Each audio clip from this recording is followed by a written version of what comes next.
Amis publics, où que vous soyez sur cette planète, bienvenue dans l'univers virtuel du chic théâtre du Bic. Nous vous offrons un moment de théâtre, comme vous n'en verrez qu'à la télévision. Veuillez prendre note que les sorties de secours sont laissées à votre entière discrétion. Éteignez ou laissez grands ouverts vos appareils électroniques. Prenez ou non les photos que vous souhaitez durant le visionnement. Lavez-vous ou non les mains. Déballez ou non vos petits bonbons. Comportez-vous comme si vous étiez chez vous. Le Théâtre Les gens en bas vous souhaite un agréable moment de détente, d'émotion et de réflexion.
Moi, pour ceux qui ne le savent pas déjà, j'habite sur le mythique 5e rang de Padoue.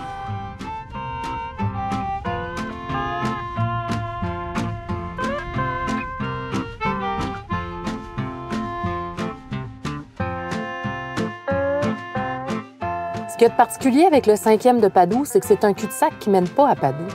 Un bout de rang égaré à mi-chemin entre Métis-sur-Mer au nord-est, Saint-Octave à l'ouest, puis Padoue au sud-ouest.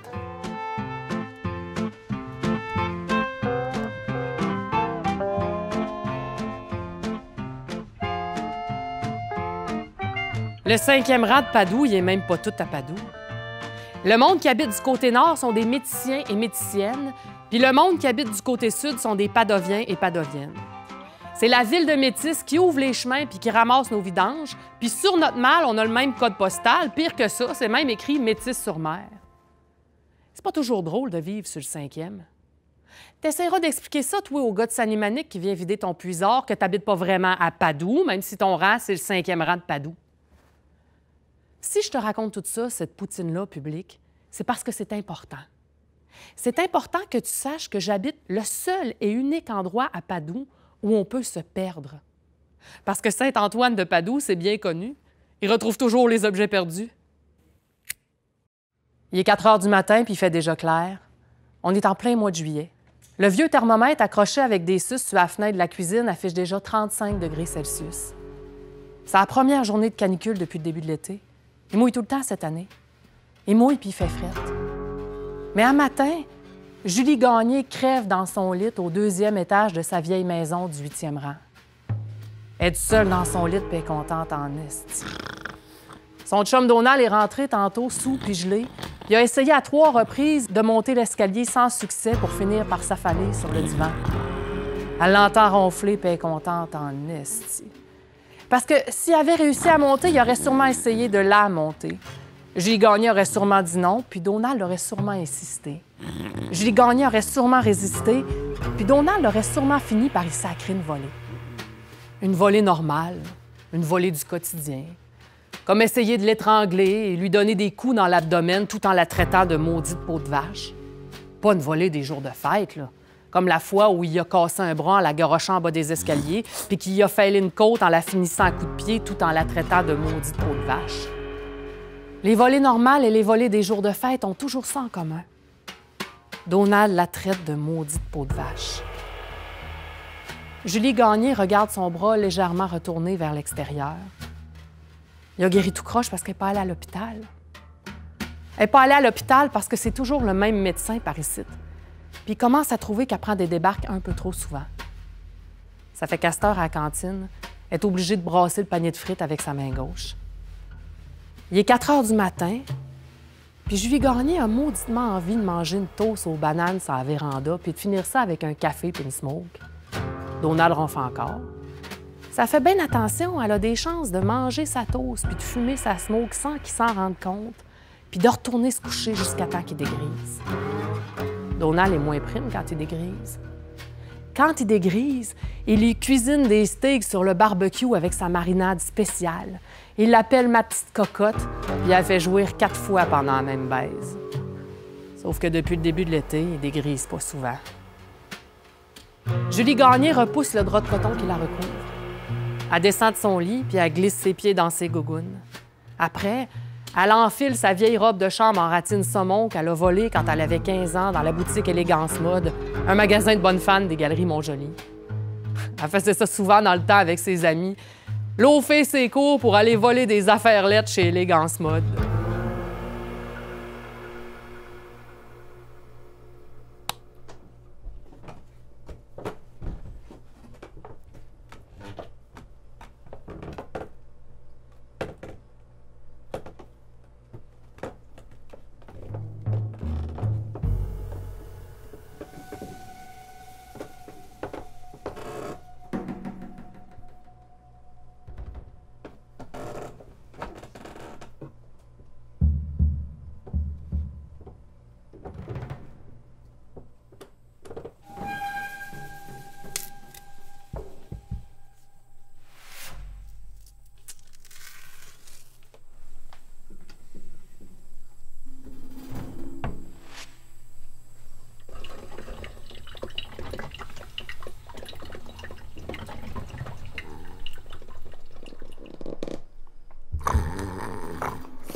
C'est peut-être la lumière, ou ben donc la fatigue. Mais Julie Gagné a l'impression que les milliers de petites fleurs ont toutes des petites faces comme dans les bonhommes animés. C'est peut-être le vent, ou ben donc la fatigue. Mais Julie Gagné a l'impression que les milliers de petites bouches des petites fleurs lui parlent à l'unisson. Julie Gagné, ça commence à faire un niaisage. Prends tes clics, tes claques, puis sac ton camp. Va-t'en refaire ta vie dans une petite cabane isolée dans une forêt d'humains, avec des poules et une vache rousse comme dans les buts. Sinon, le beau Donald va finir par te tuer, puis tu le sais. Julie! C'est à qui le boîte à cap qui traîne dans le salon? Donald, encore affalé sur le sofa, beugle à plein poumon. Hein? Il s'est réveillé parce que Julie Gagné a pensé trop fort. Les hommes violents ont la faculté de t'entendre quand tu penses trop fort. Ils ont même la faculté de savoir ce que tu penses avant même que tu l'aies pensé. Julie! Ils sont bons pour jouer dans ta tête, puis revirer la vérité de bord 45 fois jusqu'à temps qu'elle devienne une menterie. Julie Gagné, c'est pas son taquis, les bottes à cap. Elle est pas mal certaine que c'est Donald qui s'est trompé de botte en revenant du party chez Gros Max, mais elle sait qu'elle pourra jamais lui faire avaler ça. D'autant plus que s'il admet ça, il va passer pour un gros cave. Julie sait que si elle trouve pas une solution, la marde va pogner. Donald va s'imaginer que les bottes à cap sont un trou de cul qui est venu sauter sa blonde pendant son absence, puis il va la traiter de maudite peau de vache en rajoutant les coups qui viennent avec. Julie, ma tabarnak! Réponds! Julie Gagné veut pas rentrer dans la maison. Elle réalise que Donald s'apprête à lui donner une volée spéciale, une volée des jours de fête, comme elle n'en a jamais eu avant et dont elle pourrait ne jamais se souvenir, mais pas comme dans l'expression « ne pas s'en souvenir le jour de ses noces », plus comme dans l'expression « traumatisme crânien sévère ». Julie! Viens ici, ma tabarnak! Viens ici, sinon je te tue, maudit pauvre vache! Ça y apprendra à péter des fenêtres. Ah, non! Julie Gagné continue de courir dans le champ de Marguerite. Pour un peu, on croirait voir un épisode de Anne la maison au pignon vert. Sauf que, vu que Julie Gagné est en gougoune puis en robe de chambre de ratine saumon, on a plus l'impression d'écouter un tueur si proche à Canal D, puis ça tombe bien parce que le beau Donald a boité jusque dans la cave, puis en est revenu avec sa carabine. Puis là, il se pratique à la chasse à l'orignal sur une cible mouvante.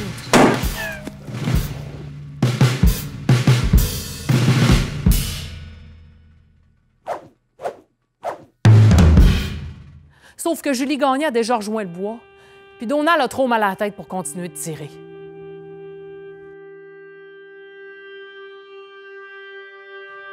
C'est là, inspirée par les Marguerites, que Julie Gagné décide de sacrer son camp pour la première fois. Elle se dit qu'en marchant bien longtemps dans le bois, elle a des chances de se faire oublier, portée disparue, puis abandon des recherches.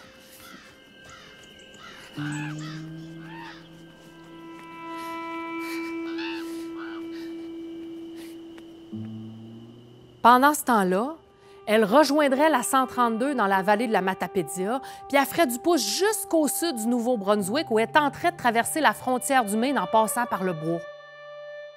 Ça fait que Julie Gagné marche pendant plusieurs heures en direction au sud, persuadée qu'elle va finir par pogner à 132 à un moment donné. Sauf qu'il fait bien chaud. Puis Julie Gagné n'a pas de chapeau, pas de crème solaire, puis surtout pas d'eau. De son côté, le bel imbécile à Donald s'est rendormi sur le divan comme si de rien n'était. Il est en train de rêver que Julie Gagné se déguise en vache pour se cacher dans la ferme du voisin, puis il commence à réaliser que le son de cloche à vache de son rêve est plutôt celui de la sonnerie de la porte d'entrée de la réalité, puis il entend. Oui!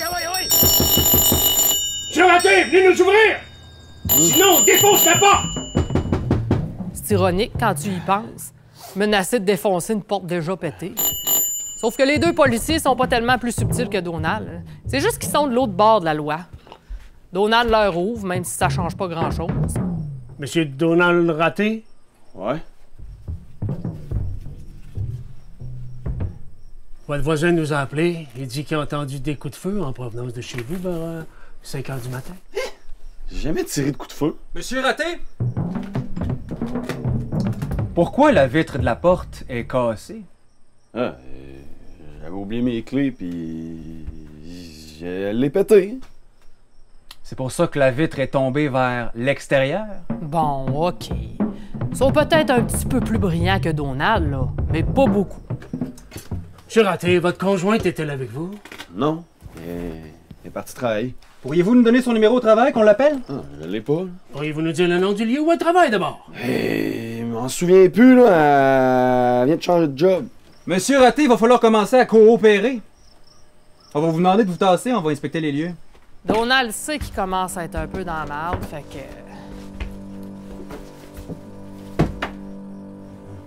que... Et où Julie Gagné? Elle s'est sauvée dans le bois. Monsieur Donald Raté, vous êtes en état d'arrestation. Vous avez le droit de garder le silence. Si vous renoncez à ce droit, tout ce que Puis vous toute pourrez, la tout ce que vous direz poutine pourra être et sera utilisé contre vous devant une cour de que justice. les policiers Vous disent. avez le droit à un avocat et d'avoir un avocat présent lors de Dans ce l'interrogatoire. temps-là. Mr. Donald Ratté, you have the right to remain silent. Ici. Ça fait 8 heures que Julie Gagné marche dans le bois. Elle a beau essayer de se perdre, ça fonctionne pas. Depuis qu'elle s'est sauvée, elle arpente les mêmes 300 mètres carrés. Elle a beau marcher en ligne droite en direction sud, elle se retrouve toujours sur la portion de route qui sépare sa maison de celle de ses voisins. Si Julie Gagné était superstitieuse, elle pourrait croire que la forêt est ensorcelée. Mais Julie Gagné a arrêté de croire aux affaires magiques depuis que le Père Noël y a pogné les fesses quand elle était en 6e année. Elle a faim, elle a soif, elle a mal à la tête, elle a envie de fumer. Ça fait longtemps que sa banane est rendue dans ses talons, puis elle commence à être étourdie.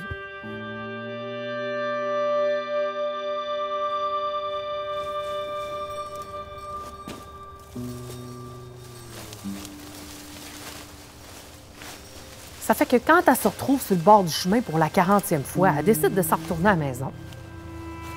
Elle n'a pas fait 30 pas vers chez elle qu'elle voit.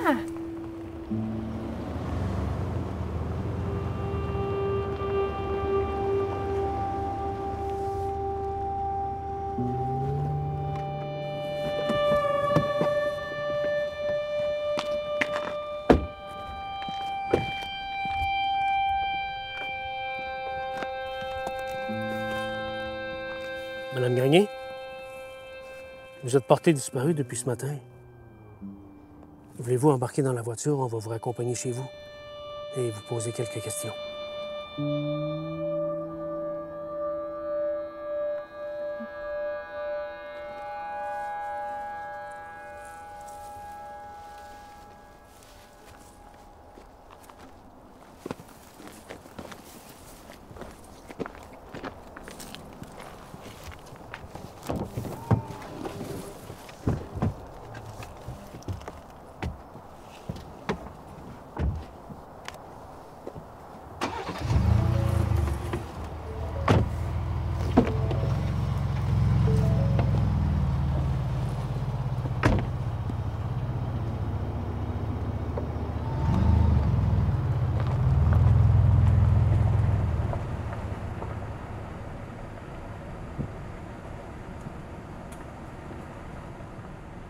Si Julie Gagné avait réussi sa disparition ce jour-là, on aurait pu lire le texte suivant ou quelque chose qui s'en rapproche sur le site de la Sûreté du Québec. La Sûreté du Québec demande l'aide de la population pour retrouver Madame Julie Gagné. 36 ans, Cheveux teints blonds. yeux noisettes. 1,60 m, 120 livres. Elle portait au moment de sa disparition une robe de chambre en ratine saumon de chez Élégance Mode et des sandales de type gougoune turquoise. Julie Gagné a quitté le domicile familial pour aller prendre l'air à 5 heures du matin. Le 17 juillet 2020. Et n'est jamais revenue. Sa famille n'a pas eu de nouvelles d'elle depuis et s'inquiète pour sa sécurité.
Mais Julie Gagné n'est pas disparue ce jour-là. Le bon Saint-Antoine qui veille sur Padoue, puis qui est excellent pour dénicher tout ce qui est perdu, s'est organisé pour qu'elle retrouve systématiquement son chemin en pensant bien faire. Puis Puis quand les policiers ont voulu savoir ce qui s'était passé ce jour-là pour que Julie Gagné se sauve de même dans le bois, ben, elle les a bourrés de menteries. Julie Gagné voulait pas de procès, elle voulait pas d'avocat, puis elle voulait surtout pas que le beau Donald puisse la retrouver en sortant de prison. Elle voulait disparaître, s'évanouir dans la nature, s'évaporer, name it, son idée était faite. Julie Gagné n'est pas disparue ce jour-là. Mais le soir même, en prenant sa douche, elle a remarqué comme une petite plaque de lichen qui avait poussé à l'intérieur de son genou gauche. Le beau Donald a été relâché. Mais il a filé doux pendant toute l'année qui a suivi. Il a juste continué à donner une petite volée du quotidien de temps en temps pour ne pas perdre la main. Puis Julie Gagné a continué de se sauver. Au début, elle partait à pied dans une direction ou une autre, mais du moment qu'elle s'écartait un peu, elle se retrouvait sur le 8e rang comme par magie. Elle s'est mise à imaginer les idées les plus folles pour parvenir à ses fins. Elle s'est sauvée des centaines de fois, de nuit comme de jour, été comme hiver. Elle s'est déguisée en bas de neige, en balle de foin, en headset, en courant d'air. Elle a traversé le lac Flynn puis le lac Hassel à la nage. Elle a fait du pouce. Elle s'est fait passer pour une vache du voisin puis elle a essayé d'embarquer dans le camion qui l'emmenait à l'abattoir. Elle a sauté dans un train de marchandises en marche. Rien n'y faisait. Le bon Saint-Antoine qui veillait sur elle s'arrangeait toujours pour qu'elle retrouve son chemin. Puis pour que les deux policiers qui commençaient à être un peu écœurés la reconduisent chez son chum qui l'attendait les bras ouverts et les poings fermés bien étanches. Mais chaque fois que Julie Gagné prenait sa douche après une de ses escapades, elle faisait sur son corps une nouvelle découverte étrange. Du cuir tacheté noir et blanc à l'intérieur du coude, de la peau humide, visqueuse et verte sur la nuque, des écailles noires et jaunes en dessous du pied, des petites plumes bleues et blanches entre les orteils, des plaques de glaise en dedans des cuisses, des morceaux de carapace dans les oreilles, des brins de foin sur le cuir chevelu, des éclats de glace entre les dents. Puis Julie Gagné trouvait pas ça dégueulasse. Elle trouvait ça fascinant, beau même. Elle en voulait plus.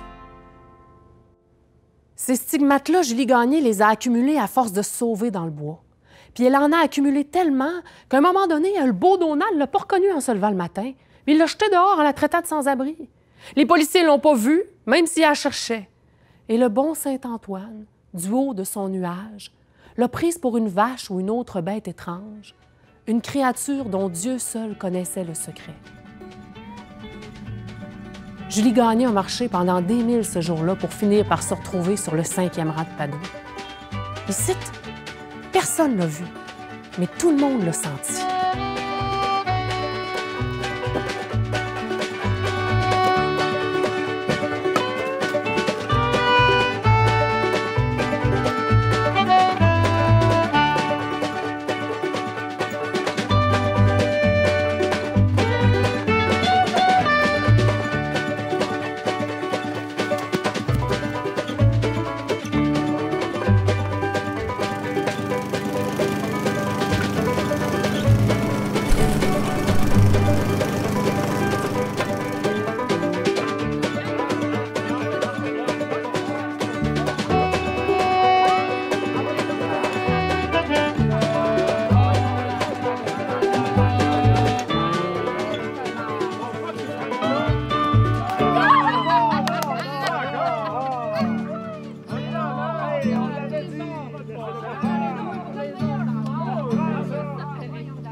Personne ne l'a vraiment vu sauf moi.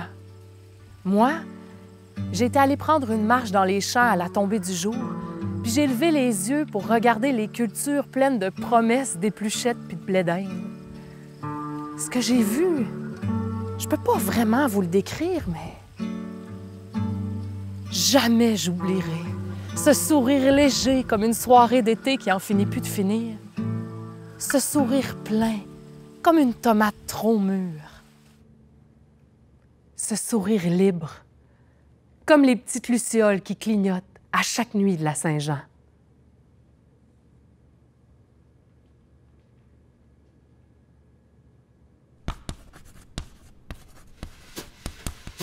Si Julie Gagné avait réussi sa disparition ce jour-là, On aurait pu lire le texte suivant ou quelque chose qui s'en rapproche sur le site de la Sûreté du Québec. La Sûreté du Québec demande l'aide de la population pour retrouver Madame Julie Gagné. 36 ans, Cheveux teints blonds, yeux noisettes, 1,60 m, 120 livres. Elle portait au moment de sa disparition une peau de vache, une peau de grenouille, des brins de foin, une plaque de glaise, des écailles de salamandre et quelques pétales de pivoine. Mais Julie Gagné n'est pas disparue ce jour-là. Elle s'est juste évaporée.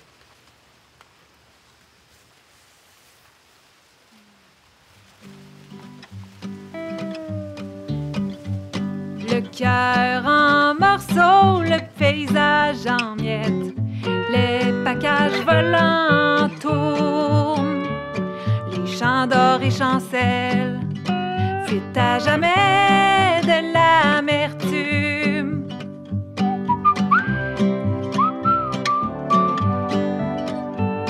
Le cœur en morceaux, le paysage en miettes, j'invente le vent tape-jour, le vent tapageur, le monde en bas, il est plus beau.